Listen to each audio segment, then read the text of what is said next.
வணக்கம். எனவே பேசுவோம். நம்ம எனவே பேசுவோம் சேனலுக்கு சப்ஸ்கிரைப் பண்ணி அந்த பெல் பட்டனை அழுத்தி ஆதரவு கொடுங்க. நீங்க நெம்புகோலா இருந்து ஆதரவு கொடுக்க வேண்டிய UPID QR கோட் இதுதான். இன்னைக்கு தமிழ்நாடு முழுக்க உச்சரிக்கப்பட்ட 3 பேர்: டாக்டர் பாலாஜி, விக்னேஷ், பேராசிரியர் நீலிமா. இதுல விக்னேஷ் அப்படிங்கிறவர் ஒரு குற்றவாளி. இந்த விக்னேஷை குற்றவாளி ஆக்குனது இந்த சமூகம்னு தான் நம்ம சொல்லணும். ஏன்னா எங்க அம்மாவை தப்பா பேசிட்டான்னு ஒரு ஆட்டோ டிரைவரை அடிச்சப்ப தூக்கி வச்சு கொண்டாடின சமூகம் தான் நம்ம சமூகம். எங்க அம்மாவை எங்க அப்பா அடிச்சுக்கிட்டே இருப்பாரு, அதனால நான் அவரை கொன்னுட்டேன் அப்படின்னு அவனை மாபெரும் வீரனா தூக்கி கொண்டாடின சமூகம் தான் நம்ம சமூகம். எங்க அம்மா வழியில அழுதுட்டு இருந்தாங்க, டாக்டரோட சிகிச்சை சரியில்லை, அதனால நான் டாக்டரை போய் குத்துனேன் அப்படின்னு சொன்ன விக்னேஷ் இன்னைக்கு குற்றவாளி. ஏன் மற்றவங்களையெல்லாம் கொண்டாடின சமூகம் விக்னேஷை மட்டும் குற்றவாளியா பாக்குது? வேற ஒன்னும் காரணம் இல்லைங்க, இங்க கட்டமைக்கப்பட்ட சில புனித பிம்பங்கள் தான். அம்மா கொன்னுனா பையன் துடிச்சு போயிடணும், டாக்டருக்கு ஏதோ ஒண்ணுன்னா ஒட்டுமொத்த டாக்டர் சமூகமும் துடிச்சு போயிடணும். இதுல செய்திகளை முந்தி கொடுக்கறது யாருன்னு எங்களுக்குள்ள போட்டியே நடந்துட்டு இருக்குதுங்க. குத்துப்பட்ட டாக்டரோட வாக்குமூலத்தை நாங்க தான் முதல்ல வாங்குவோம், நாங்கெல்லாம் போய் கியூல நிப்போம். விக்னேஷோட அம்மா முடியாம மூச்சு வாங்க பேசினா கூட ஒன்னும் பிரச்சனை இல்லை, நீங்க எல்லா விஷயத்தையும் சொல்லுங்கன்னு மயக்க நீட்டி கேட்கத்தான் செய்வோம். ஆக மொத்தத்துல விக்னேஷ், டாக்டர் பாலாஜி இவங்களோட இஷ்யூல குற்றவாளிகள் இந்த சமூகம் தான். ஏன்னா இந்த சமூகம் நமக்கு கத்து கொடுக்கறது என்ன? எனக்கு தான், நான் தான்.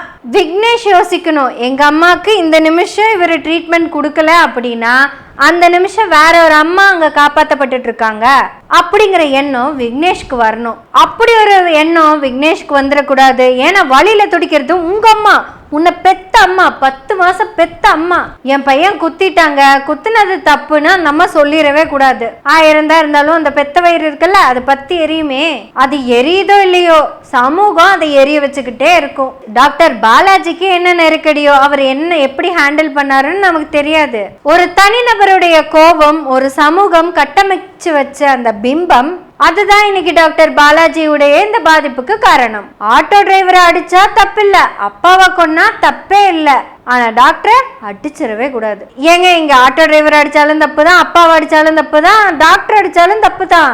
ஆனா இந்த தப்புக்கெல்லாம் காரணம் பாசம் பாசம் பாசம்னு நம்ம மேல திணிச்சு வச்சிருக்கிற வேஷம்தான். யோசிச்சு பாருங்களேன், ஒரு வைஃபை இழந்த ஒரு கணவன் கிட்ட போய் என்ன சொல்லும் இந்த சமூகம்? ஒரு குழந்தை இருக்கு உனக்கு, அதுக்கு அம்மா வேணும்ல, அதுக்காகவாது கல்யாணம் பண்ணிக்கோ அப்படின்னு சொல்லுவாங்க. இதுவே ஒரு கணவரை இறந்த பெண் கிட்ட போய் என்ன சொல்லுவாங்க? உனக்கு ஒரு குழந்தை இருக்குது, அதுக்காகவாது நீ வைராகியமா வாழணும் அப்படின்னு சொல்லுவாங்க. இப்படிப்பட்ட இந்த போலி பிம்பங்கள் தான் விக்னேஷோட இந்த கோபத்துக்கு காரணம். எங்க அம்மாவுக்கு வலிக்குதுங்க, ஆனா டாக்டர் இன்னொரு அம்மாவை பார்த்துட்டு இருக்காங்க, அந்த அம்மாவை பார்த்துட்டு வரட்டும் அப்படிங்கிற பொறுமை எனக்கு இல்லை. அப்போ இந்த மருத்துவத்துறை எந்த தப்பும் செய்யலையா அப்படின்னு கேட்டா அப்படிலாம் சொல்ல முடியாது, தவறு செய்யுது. இந்த தனி மனித பிரச்சனைய ஒரு பெரிய சமூக பிரச்சனையா மாத்தின எங்களை மாதிரியான ஊடகங்களும் இதுக்கு பெரிய பொறுப்பா தான் இருக்கு. இந்த தனி மனித மோதல் இந்த சமூகத்துக்கு ஒரு பெரிய சமூக பாடத்தை சொல்லி கொடுக்குதுங்க. நம்ம அனைவரும் ஒன்றாக இணைந்து பயணிக்கணும். நான் தான் முதல், நீ தான் முதல்னு முந்தி போனோம்னா இதுதான் நடக்கும். டாக்டர் பாலாஜி விரைவில் நலம் பெற்று தன்னுடைய பணிக்கு திரும்ப எனவே பேசுவோம் வாழ்த்துகிறது. விக்னேஷின் அம்மாவும் விரைவில் நலம் பெற எனவே பேசுவோம் வாழ்த்துகிறது. விக்னேஷை என்ன சொல்லி வாழ்த்துறதுன்னு எனக்கு தெரியலங்க. ஏன்னா குற்றவாளி விக்னேஷ் இல்லைல, நாம தான். சமூக மாற்றத்தை நோக்கி நம்ம பயணிக்க மீண்டும் ஒரு முறை நம்ம கட்டாயப்படுத்தப்பட்டிருக்கோம். காவல்துறையையும் அதிகாரிகளையும் தமிழக அரசையும் பாராட்டுகிறோம். சரி, அப்ப இந்த 3வது பேர் ஒழிச்சிட்டு இருந்ததுல பேராசிரியர் நீலிமா, சரி அந்த பேராசிரியர் என்னதான் பேசியிருக்காங்க அப்படின்னு கேட்டலாமா? MS ஆடிட்டோரியத்துல அசம்பிள் ஆகணும். இது வந்து ரொம்ப ஸ்ட்ரிக்டா வந்து சொல்லியிருக்காங்க செக்ரட்டரி. லேட் ஆகுன்றதுனால உங்க பேரண்ட்ஸை வந்து கூட நீங்க வந்து பிக்கப் பண்ணிக்க சொல்லலாம். நீங்க வரல அப்படின்னா, ஒரு கேர்ள் கூட வரல அப்படின்னா ரிசல்ட்டை வந்து வெளியே விட மாட்டாங்க. அப்புறம் நீங்க வந்து டிசைட் பண்ணிக்கோங்க. என்னைக்கோ ஒரு நாள் தானே உங்களை இந்த மாதிரி லேட்டா வந்து வெயிட் பண்ண சொல்றாங்க. அந்த ஒரு நாள் கூட நீங்க வந்து காலேஜுக்காக வாலண்டியர் பண்ணலைன்னா அப்புறம் என்ன இந்த காலேஜ்ல படிச்சு என்ன பிரயோஜனம்? கிறிஸ்டியன் முஸ்லிம் கேர்ள்ஸ்னா கூட நான் அண்டர்ஸ்டாண்ட் பண்ணிப்பேன். ஹிந்து கேர்ள்ஸே நீங்க இந்த மாதிரி பண்ணீங்க, போய் சொல்லிக்கிட்டு இருக்கீங்க, வர முடியாது அப்படின்னு யோசிச்சீங்கன்னா நாளைக்கு அதோட பின் விளைவுகளை நீங்க சந்திச்சுதான் ஆகணும். வாங்க பேராசிரியர் நீலிமா அவர்களே, உங்க பணி மிக சிறப்பான பணி. இல்ல நீங்க இன்னைக்கு பேராசிரியரா அங்க இருக்கிறதுக்கு காரணம் இந்த ஸ்பிரிச்சுவல் ஸ்பீக்கரா அப்படின்னு கொஞ்சம் யோசிச்சு சொல்லுங்களேன். நீங்க பேராசிரியரா இருக்கிறத நினைச்சா இங்க எல்லாத்துக்கும் சந்தோஷமா இருக்கு. இருந்தாலும் உங்க அம்மா ஏன் படிக்க முடியாம போச்சு? உங்க சரஸ்வதி பாட்டிக்கு புத்தகம்னா என்னன்னு தெரிஞ்சிருக்குமா? சரிங்க, இந்த ஸ்பிரிச்சுவல் ஸ்பீக்கரு இந்த பெண்களுக்காக என்ன பேச போறாங்கன்னு தெரிஞ்சுக்கலாமா? அடுப்பூதும் பெண்களுக்கு படிப்பதற்கு பெண்கள் கையில கரண்டியை தவிர வேற எதுவும் கொடுத்துடாத அப்படின்னு இவங்க முன்னோர்கள் சொன்னதெல்லாம் தப்பு அப்படின்னு சொல்ல வராரா? பெண்கள் கையில கரண்டியை புடுங்கிட்டு புத்தகத்தை கொடு அப்படின்னு சொன்ன தந்தை பெரியார பத்தி ஏதா பேச வராரா? பெண்களுக்கு எந்த உரிமையும் கொடுக்க கூடாதுன்னு எங்க மதம் சொன்னது தப்பு, அதுக்கு மன்னிப்பு கேட்கதா வரேன்னு சொல்ல வராரா? பெண்களுக்கு சொத்துரிமை உண்டுன்னு சட்டம் போட்ட அண்ணல் அம்பேத்கரை பாராட்டி பேச வராரா? சீதையை மட்டும் தீக்குளிக்க சொன்னது தப்புன்னு மன்னிப்பு கேட்க வராரா? மாதவியும் கண்ணகியும் பெண்களா அவங்கவுங்க பொறுப்பத்தான் செய்யணும் அப்படின்னு எழுதி வச்சது தவறுன்னு மன்னிப்பு கேட்க வராரா? குஷ்டரோகிக்கு பெண்ணாசை வந்ததும் அவன் கழுத்திலேயே மிதிக்காம கூடையில தூக்கி கொண்டு போய் விட்டுட்டு வந்த நலாயினி தப்பு அப்படின்னு சொல்ல வராங்களா? இல்ல மார்புக்கு வரி கேட்டதும் தன்னுடைய மார்பை வெட்டி கொடுக்காம எவன் கேட்டானோ அவனை வெட்டி இருக்கணும் அப்படின்னு சொல்ல வராரா? நன்கலி செய்தது தவறு அப்படின்னு சொல்லிடுவாரா? அதெல்லாம் விடுங்க, இத்தனை பெண்களை கூப்பிட்டு உட்கார வச்சு அவர் பேசுறதுக்கு என்ன பெரிய சிறப்பான கருத்து வச்சிருக்காரு. எங்க மதத்திலும் எங்க சமூகத்திலையும் பெண்களை நாங்க எந்த அளவுக்கு உயர்வா வச்சிருக்கோம் அப்படின்னு சொல்றதுக்கு அவர்கிட்ட ஏதாவது கருத்து இருக்கா?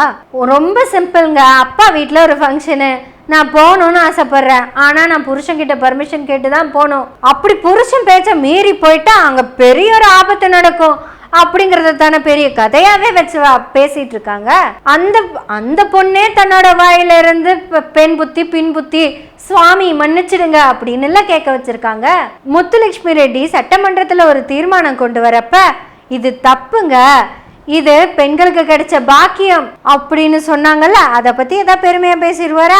அவ்வளவு ஏங்க, இங்க இருக்கிற நீலிமா பேராசிரியர் ஆனதுக்கு காரணம் நாங்க தான் அப்படின்னு அவரால் சொல்லிட முடியுமா? ஏங்க இப்படி எல்லாம் பேசுற மாதிரி இருந்தா விடிய விடிய கூட ராமாயணம் கேட்கிற மாதிரி உட்கார்ந்து கேட்கிறோம். ஏங்க மிஸ்ஸஸ் நீலிமா, இந்த ஸ்பிரிச்சுவல் ஸ்பீக்கர் இதெல்லாம் பேசிடுவாங்களா? சரி, இதையெல்லாம் தாண்டி அந்த படிக்கிற பெண்கள் கிட்ட என்ன கருத்தை சொல்றதுக்காக இவங்களையெல்லாம் லீவ் போடாம வர சொல்லி உட்கார வைக்க போறீங்க? எவ்வளவோ போராட்டங்களுக்கு அப்புறம் தான் இந்த புத்தகத்தை நாங்க கையில பிடிக்க ஆரம்பிச்சிருக்கோம். இந்த போராட்டம் யாருக்கு எதிரான போராட்டம் தெரியுமா? இன்னைக்கு ஸ்டேஜ்ல யாரையோ கூப்பிட்டு உட்கார வச்சு பேச வைக்க போறீங்களா, அவங்களுக்கு எதிரான போராட்டம். யாருக்கு எதிராக போராடி நாங்க இன்னைக்கு படிக்க வந்தோமோ, நாங்க படிக்கிற இடத்துக்கு அவங்கள கூட்டிட்டு வந்து இவர் நல்லா பேசுவாரு கேளுங்க அப்படின்னீங்கன்னா, ஒரே ஒரு தடவை அதே கல்லூரிக்குள்ள வந்து உட்கார்ந்து ஈன்ற பொழுதிலும் பெரிதுவக்கும் தன் மகளை சான்றோன் என கேட்ட தாய் அப்படின்னாதோ கொஞ்சம் சேஞ்சா பேசுவாரா? அவங்களுக்கு எதுவுமே மாற்றி பழக்கமே இல்லை, பாரம்பரியத்தை மாத்திரவே கூடாதுன்னு பேசுறவங்க அவங்க. அதுவும் பழக்க வழக்கங்களை மாத்தவே கூடாதுன்னு பேசிட்டு இருக்கிறவங்களை கூட்டிட்டு வந்து மாற்றத்தை நோக்கி பயணம் பண்ணிட்டு இருக்க எங்க மாணவிகளுக்கு என்னங்க சொல்லி கொடுத்துட போறாங்க? பீரியட்ஸ்ங்கிறது ஒரு தீட்டு இல்ல, அது ஒரு மென்சஸ் சைக்கிள் அப்படிங்கறத சொல்லிடுவாரா? இவ்வளவு டேலண்டடான உங்களை எல்லாம் இவ்வளவு நாள் அடிமைப்படுத்தி வச்சது ரொம்ப பெரிய தப்பு, அதுக்கு நாங்க மனப்பூர்வமா மன்னிப்பு கேட்டுக்கிறோம் அப்படின்னாவது சொல்லுவாரா? முன்னோர்களான முட்டாள்கள் எல்லாரும் உருவாக்கி வச்ச எழுதப்படாத சட்டத்தை எல்லாம் இன்னைக்கு அடிச்சு ஒடுக்கி என் முன்னாடி வந்து உட்கார்ந்து கல்வி கட்டுட்டு இருக்க மாணவ செல்வங்களே, நீங்க தான் இந்த உலகத்தை மாத்த போற அடுத்த சக்திகள், உங்களை நாங்க வணங்குறோம் அப்படின்னாவது சொல்லுவாங்களா? ஒருவேளை இப்படியெல்லாம் அவர் பேசுவாரு அப்படின்னா எங்க மாணவிகளை மட்டும் இல்லைங்க, அவங்க பெற்றோர்களை மட்டும் இல்லைங்க, எங்களையும் கூப்பிடுங்க, நாங்க வரோம். எங்களுக்கு புதியவைகளை புதுசா சொல்லி கொடுங்க.